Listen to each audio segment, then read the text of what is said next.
Hi there, and welcome to the Alberta Update, a first-hand look at what's happening in your province. I'm your host, Bruce McAllister. Thank you for tuning in. Thanks for being with us today.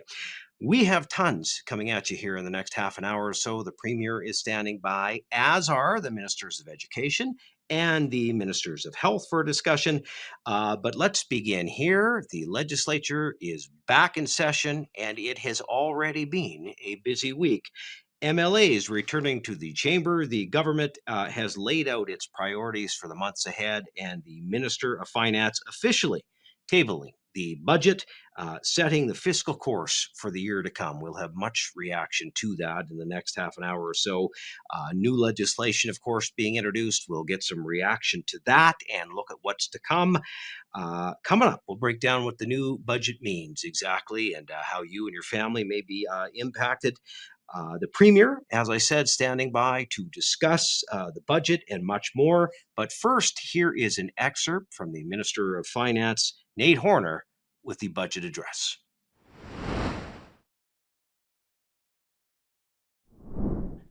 "2025 tested us as individuals, as communities, and as a province. This year will be no different. This year, Alberta's finances reflect global uncertainty, rising costs, and our staggering population growth, all of which are placing real pressure on our essential services, stretching our system's capacities to their limit. Budget 2026 is our plan to face a hard year head on. It focuses on what matters, makes careful choices, and takes decisive action where it counts. Budget 2026 focuses on what we can control, limiting spending increases, and setting clear priorities so taxpayer dollars are spent wisely. That means investing in our healthcare system to meet the needs of a growing and aging population. That means record support for students, teachers, and classrooms across the province. Budget 2026 keeps priorities clear and supports Albertans who need it most. It provides predictable funding for communities and invests in businesses to support stronger and a more diverse economy." Okay, and there is the Premier to discuss all of this and its impact on Albertans. Boy, what a busy first week of session. Good day, Premier. Hello, Bruce. Okay, red ink, never a good thing in Alberta, but we've got to put it in perspective. I would suggest Alberta is in a lot better position than the other provinces and certainly the federal government.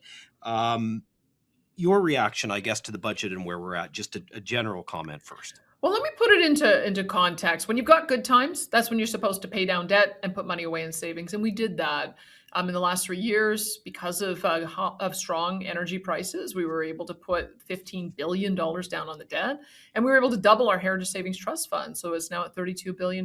So that's a net debt to the positive position of about $30 billion. However, when your revenues fall off and you kind of have the kind of population growth that we have, you have to make some tough choices. And one of the tough choices that we didn't want to make was in any way depriving people of the services that they need, whether it's healthcare, education, other social services, or creating instability in infrastructure. We know that there's some help is on the way, that we're finally seeing some moderation in some of those temporary guest worker streams that had been putting so much pressure on our economy. We're also finally seeing some companies talking about expanding investment in all sorts of fields, but including energy. And we're working on a long-term strategy of getting another new 1 million barrel a day bitumen pipeline. And those are the kinds of things that will help in the mid to long term. In the immediate term, though, unfortunately, if you do not want to raise taxes, which we don't, and you don't want to put big cuts into service or big cuts to services in place, you unfortunately end up with a shortfall, and that's what we're seeing today. Okay, let's talk a little bit about the two big ones that you just mentioned. We'll go healthcare and education, but start with healthcare. $34.5 billion, I believe, in the budget. This is the one I found interesting. The largest commitment to doctors in our history, nearly $8 billion. You're obviously focused and committed to getting more Albertans the care that they need. Is it working? Well, I can tell you that a few years ago, some of the concerns that we had were hearing about doctors not choosing to come here to match the same level of population growth that we had. And so we put a lot of effort into that. And as a result, we see more doctors here, and more nurses here, more LPNs, more paramedics, more nursing aides. And I think that that's a vote of confidence in the system. And we want to make sure that that confidence continues. When it comes to doctors in particular, whether it's frontline family doctors, we now have over 800 that are accepting new patients with the new model that we have. And we've got some work to do on specialists. There's no doubt about it. We hear that even though we've got high budgets, we have to see about how we can get more new patients in to be able to get those first visits so that we have more accessibility. So there's some work that we need to do on that. And it's part of the reason why we put the budget forward that we did, is so that we can resolve some of those access issues, make sure that our ERs are working effectively, getting people through to getting surgery when they need it, especially for medically recommended and necessary surgery. And so we wanted to do the indication to the doctors that this is the year that we have to address some of those pressure points, and we want to make sure we have the budget to do it. On education, we also know the incredible pressure that the surgeon population has had on our schools. We heard about complexity. We heard about aggression in the classroom. We've already started with 476 complexity teams. We mentioned that we were going to continue that funding through to next year and add more. And I think, as you can see, we're committed to doing that. We know that schools have become really complicated environments, particularly in the last few years. It'll take a bit more time for us to see some of that complexity sort itself out as the kids get older and work through the grades, but we've got to provide the support now, and that's the other indication we wanted to give to teachers that help is on the way. Premier, I've learned to fact check most of what I see in the media. That said, something crossed my desk here a couple of days ago, and I had to do a double and a triple take, and I just want to make sure I got this right. Did the president of the Alberta Teachers Association just pay a compliment to the commitment that you were making, that your government is making to education? I can't remember a comment like I heard from him before. Well, it's a shame that we had some of the problems that we did in the fall. And we always knew that complexity and aggression and some of the surgeon population was putting huge pressure on our teachers. We would have loved to have gotten to some of the solutions that we did earlier. Didn't happen, but we're starting now. We put together an education cabinet committee. We're getting some wonderful feedback, not only from the ATA rep, but also from the other teachers and trustees and superintendents who are on that as well. And they're giving us some really good guidance about what we need to do to make life easier for our teachers. They just want to teach. They want to make sure they can get the best results for every kid in their classroom. There's a lot of complex needs. We want to make sure that those kids are supported in the right way. And I think that kind of collaboration it's a good thing. It's good for teachers. It's good for parents. It's good for the students. And I'm glad to hear that the AT president had that to say. Wonderful. Well, you raise an important point, so I'd like to ask you about it, and that's immigration. Some, for whatever reason, believe it's an issue you can't talk about because there must be an injustice somewhere. Others logically say this many people is having an impact on all of our services. I'll give you a chance to talk about that, I guess, and how it impacts our budget and your feelings on it. Well, I can tell you that there's two schools of thought about what you do when you end up with this kind of crunch. One of the things we were doing is focusing on the revenue side. And then we also have to look at the expenditure side. So look at our neighbor in British Columbia, because they're facing a $13.3 billion deficit. We almost have the same population. So that puts that into context. And the way they're doing it is they're cutting services for everyone. Not only are they going to increase taxes by $4 billion, income tax bracket a change, pausing indexing, expanding the PST, increasing the school tax, but they're also going to eliminate 15,000 public service jobs over the next 3 years. So that's what happens if you want to take a everybody feels the pain type of approach. We want to preserve core services, but we think that Albertans should have first access to those jobs that are available. And then newcomers, guest workers, should be the ones who are able to fill positions that we don't have a workforce for. We also believe that social programs should be available to those who make a permanent commitment to be a taxpayer in this province and in this country. And that's permanent residents and citizens. Somebody who's here just on a temporary contract, should they really be entitled to all of the same programs, childcare, healthcare, education, social services, and other social supports as somebody who is a citizen or a permanent resident? That's the question that we're going to be putting to Albertans in the fall, because just to put it into context, We had 600,000 people come into our province in the last 5 years. And if you look at the average amount that we pay in program services, it's about $15,600 per capita. We're at the lower end of the range. We're a little bit above Ontario, but we're at the lower end of the range when it comes to other provinces. And we've done some hard work to get it down to that level. But even just doing the math on that, that's about a $9 billion additional cost associated with that many people coming in that quickly. And we haven't seen a concurrent increase in the amount of revenue, and it puts us in the position that we're in. So that's why we're having the conversation. We've got a long-term plan, Heritage Savings Trust Fund, that'll ultimately, when it's $250 billion, act as that stabilizer, which we hope to get to by 2050. We've got a midterm plan in all the investment that we're doing across all sectors to increase revenue. But the short-term plan is, should we be looking at, first of all, some kind of limitation on the number of people who come to the province, prioritizing those who have a job first, and making sure that it's a job that fills a need in our economy that an Alberta worker can't fill? And should there be some kind of period for temporary guest workers before they qualify for our social programs? I think it's reasonable. I think our Alberta Next, you heard the Alberta Next panel discussion and the consultation we did. I think that Albertans who participated in that process think it's reasonable. But we want to make sure, since it would be quite a departure from previous policy, quite a change in direction, we want to make sure that it's affirmed by all of Albertans. So that's why it's going to go to a vote in the fall. Makes perfect sense. Beyond reasonable. Premier, thank you for addressing it. Hey, one more before I let you go. I know you've got lots on your plate. Some bills in the legislature. One I'd like to ask you about, Mike Ellis introduced this week, trying to help our sheriffs be trained so that they can become police officers and help us with some of the pressure points in the system and improve public safety. Can you comment on the importance of that? Well, let me comment in the context of an event I went to with the Grand Prairie group. They always bring Grand Prairie City and County and Greenview County always bring down their mayors and reeves so that we can understand the importance of what's happening in the region. And one of the things that's been very interesting is they made a choice to go to a municipal police service and move away from the RCMP.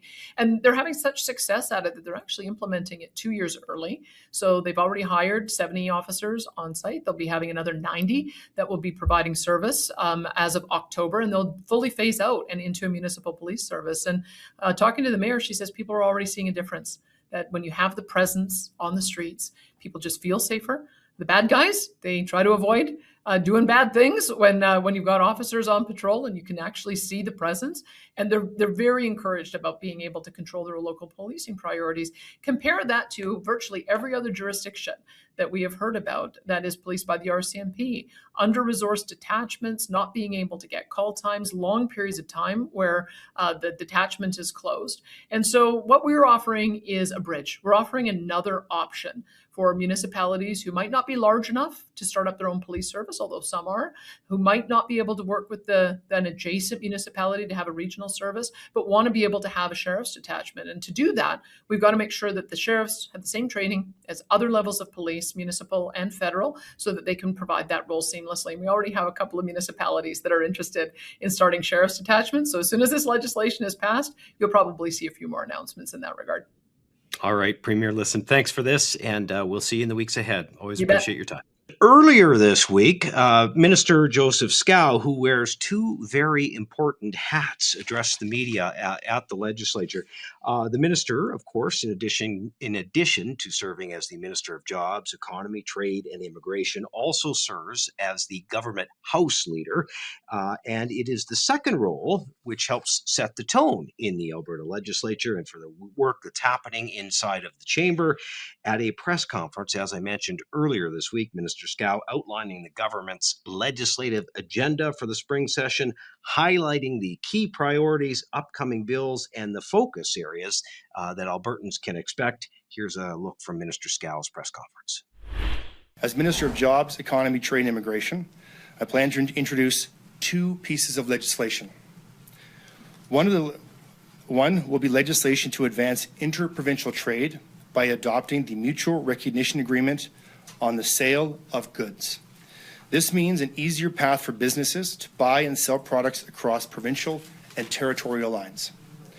The second piece of legislation I plan to introduce will give greater control to the province over immigration and protect newcomers from bad actors in the immigration system. Our government also plans to introduce legislation that creates a structure for streamlined approval of major projects. By creating a projects delivery office and establishing requirements for 120-day approval, we are letting major investors know that Alberta is open for business. Next, we'll increase consumer protection by putting in place regulation for destination marketing fees. Alberta is a top-tier destination with a growing tourism sector. We are also protecting Albertans and our communities with continued implementation of the Alberta Sheriff's Police Service. The implementation of the ASPS creates more policing solutions and options for municipalities in Alberta and gives Albertans the confidence they need that when an emergency is happening, an officer will be there to help. Our government is taking steps to protect vulnerable Albertans by prohibiting medical assistance in dying in Alberta for select groups, including minors, including mature minors, individuals with a mental illness or disorder as their sole underlying condition, individuals making advance requests, and adults without healthcare decision-making capacity. Other changes will increase oversight and regulate healthcare workers involved in referring, assessing, or performing medical assistance in dying. And we have a red tape reduction bill that amends 11 pieces of legislation from 7 different ministries. The fact is, Albertans are looking for competency in their government. They're looking for a government offering solutions to the challenges we face today and the headwinds they're walking into tomorrow. They're looking for a government that leads and still exercises responsibility and delivers even in the hard times. Our government is diversifying the economy, creating jobs, and building schools and investing in healthcare. And that's what the legislation this session is intended to do. Well, if that is any indication, it is going to be a very busy spring sitting of the Alberta legislature. And we will, of course, continue to follow the progress of those bills and update you as they move forward throughout the legislature. You know, it's clear that one of the government priorities has certainly been education, and the man that is responsible for education and children's services, or childcare, I guess it is Minister Dimitrios Nicolaitis. He joins us now to chat more about those things. Good day, Minister. Thanks for having me, Bruce. Always happy to. So many people tune in when we interview you. So many people impacted by the things that happen with their kids. So Budget 2026 proposing $10.8 billion in education operations. What does that increased funding mean specifically for students in classrooms in practical terms this year, Minister? Yeah, you're right. Budget 26 will push us to $10.8 billion of total investment in our education system. That is a massive level, unprecedented amount of an investment, but I think more importantly, a significant shift from last year as well. From last year, this budget will see about a $722 million increase in real terms, which is about a 7% increase. Of course, we know that we're experiencing some challenges with class sizes and increased complexity. So this is a historic investment that is going to make a real difference in so many classrooms across the province. Okay, well, you already announced, I think it was almost 150 million for class size and complexity, including complexity teams. How do those teams support teachers day to day, Minister, and how will this budget increase that support as well? Yeah, that's right. We announced 143 million to establish these complexity teams for many elementary schools primarily. The complexity teams will be structured with 1 teacher and 2 educational assistants. And their job will be to, well, first of all, if there is any existing resource in a school that's providing support for diverse learners, to help supplement and augment that, but to be the primary point of contact to support students regardless of their needs. So if you have a student who is maybe engaging in some disruptive behavior, this team can pull that student out and work with them one-on-one. If you have a student who's maybe behind in English or in math in those early formative years, this team can pull some of those kids out and do some more one-on-one work with them. If you have a child who's gifted and needs some more challenges, this team can, again, work with that individual one-on-one.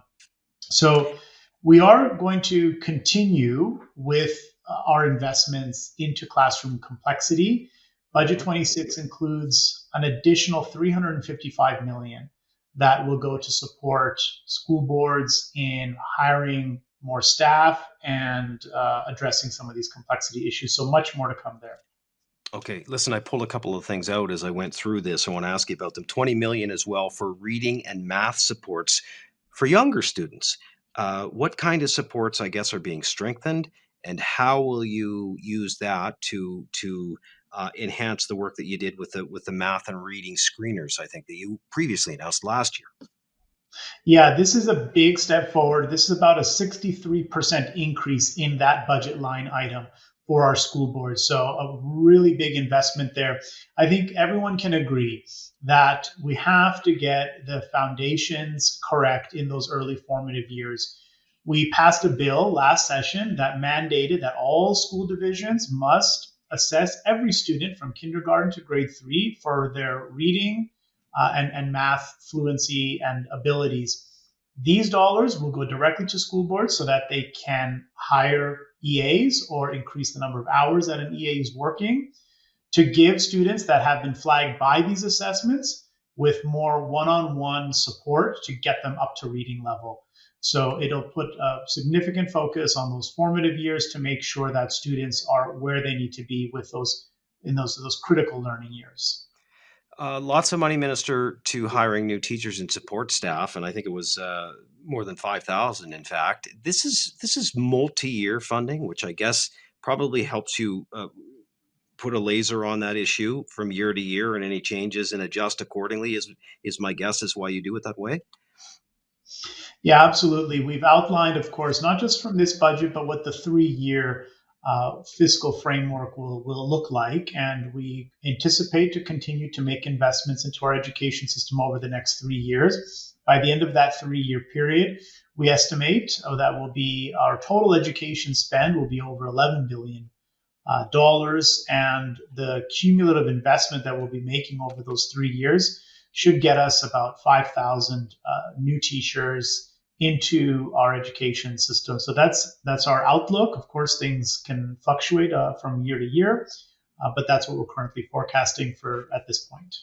Minister, I may be putting you on the spot, forgive me if I am, but because there are so many numbers, but I think of something like transportation for kids. I don't know if you know how much that line item is off the top of your head, but I know it's a big one. I remember reading it. How do you ensure that kids are getting to and from school and we're paying for that, and that's safe and reliable as well? Yeah, it's about $400 million that we'll see in budget 26 directly connected to transportation. Don't quote me exactly on the exact dollar amount, but it's in that ballpark.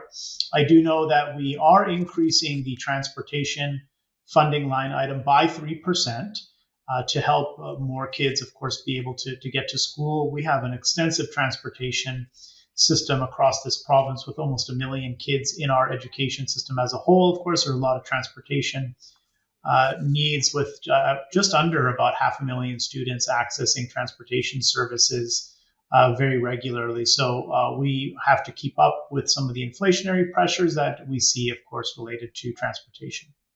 Yeah, you bet. I'm glad you mentioned rural too. It's a big issue there. Listen, Minister, thanks for taking some time. Good luck with things as always, and we'll chat with you as the session moves forward. You got it. Thanks so much. There's the Minister of Education and Childcare, Demetrius Nicolaitis, joining us on the Alberta Update. Well, one of the interesting, nice traditions in Canadian politics is the before every budget is announced, there is usually a pre-budget Boots video. This year was no exception.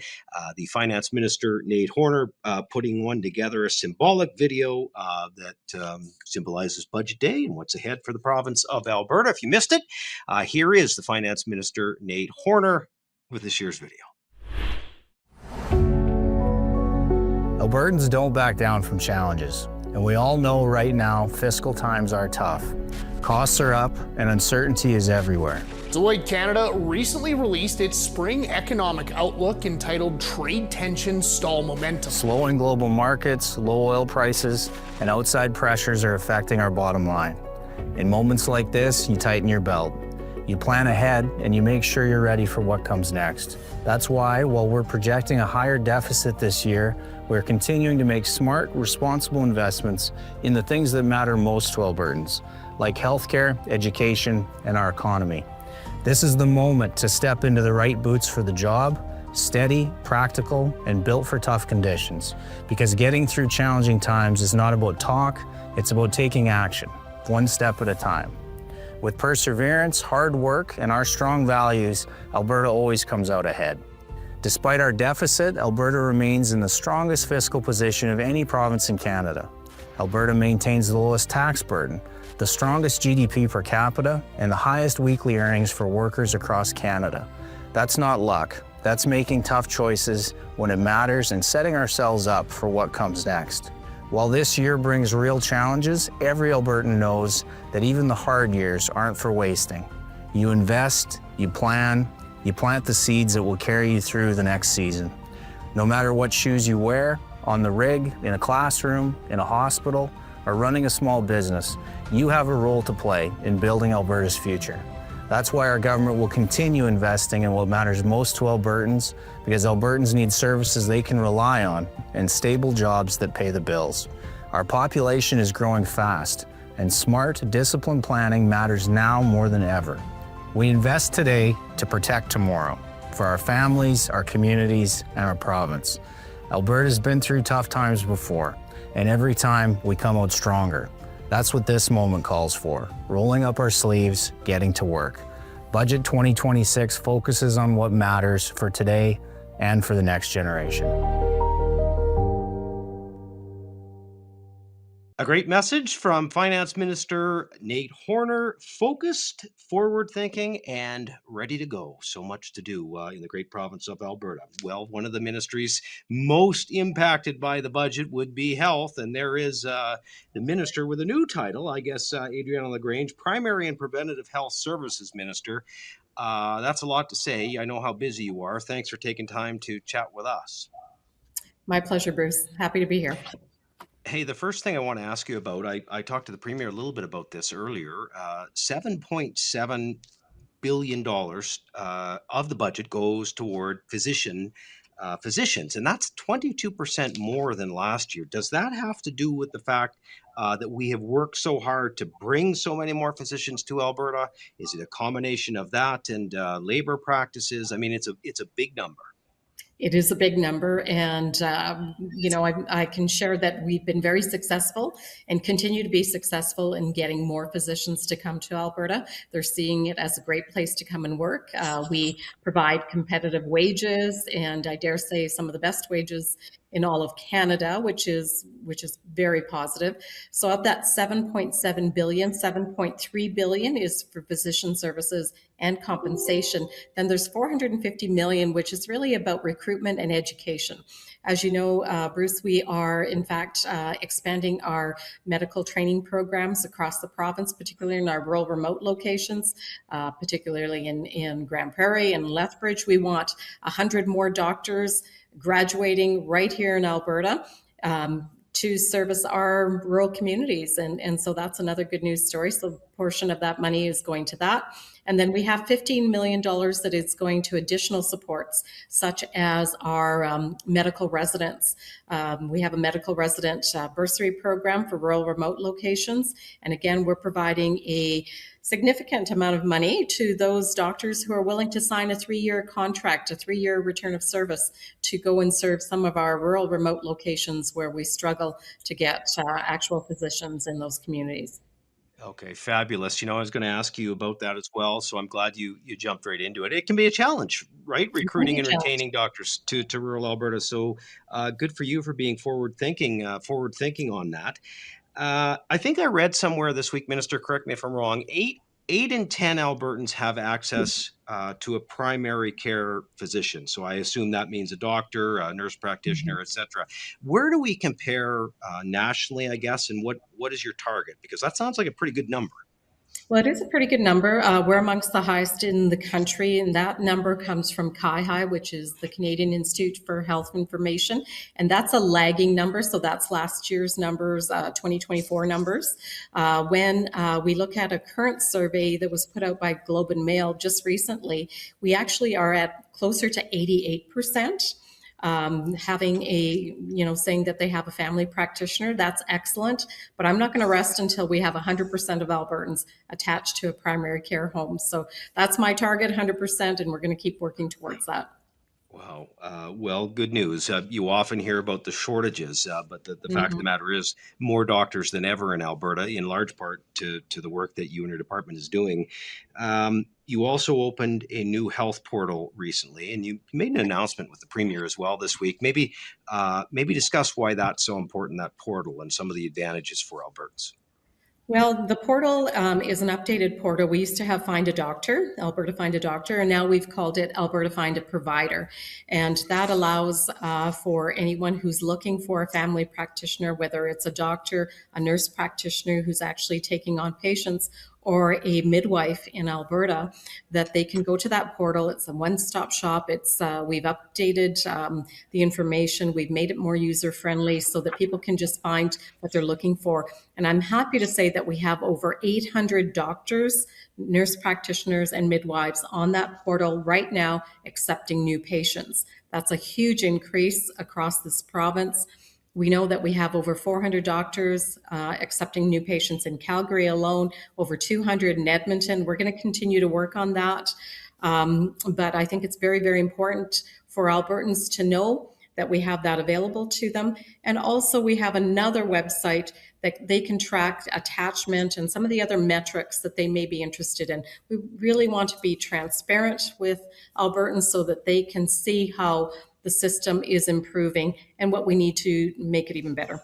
Minister, there's one more area we should address, I guess, when it comes to digital, the portal, and accessing information. Parents have had a challenge obtaining the information they want about their kids. You have made that easier. Maybe walk us through how that works. Yes, My Health Records is an electronic record, and parents have been telling me, and it was really quite shocking to me, that parents could not access their children's health record beyond the age of 12.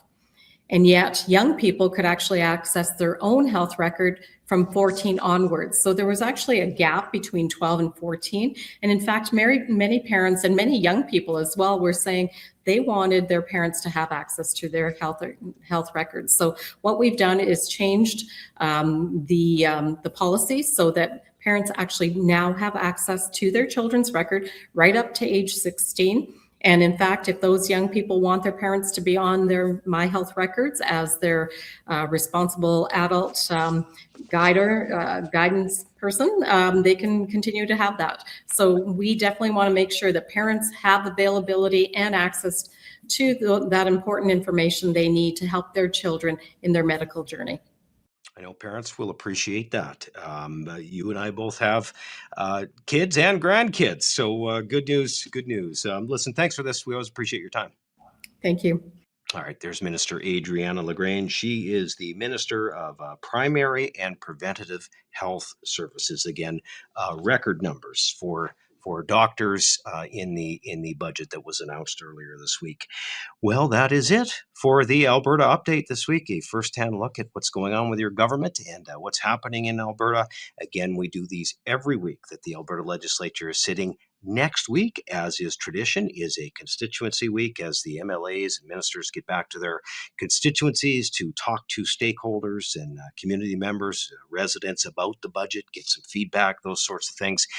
But we will be back, the very week after that. And you can find us, of course, on Rumble, on YouTube, and all of the socials. That's where we try to broadcast the Alberta Update for you. And again, we'll continue to do it as long as the Alberta Legislature is sitting. Thank you for being with us, and we will see you again next time.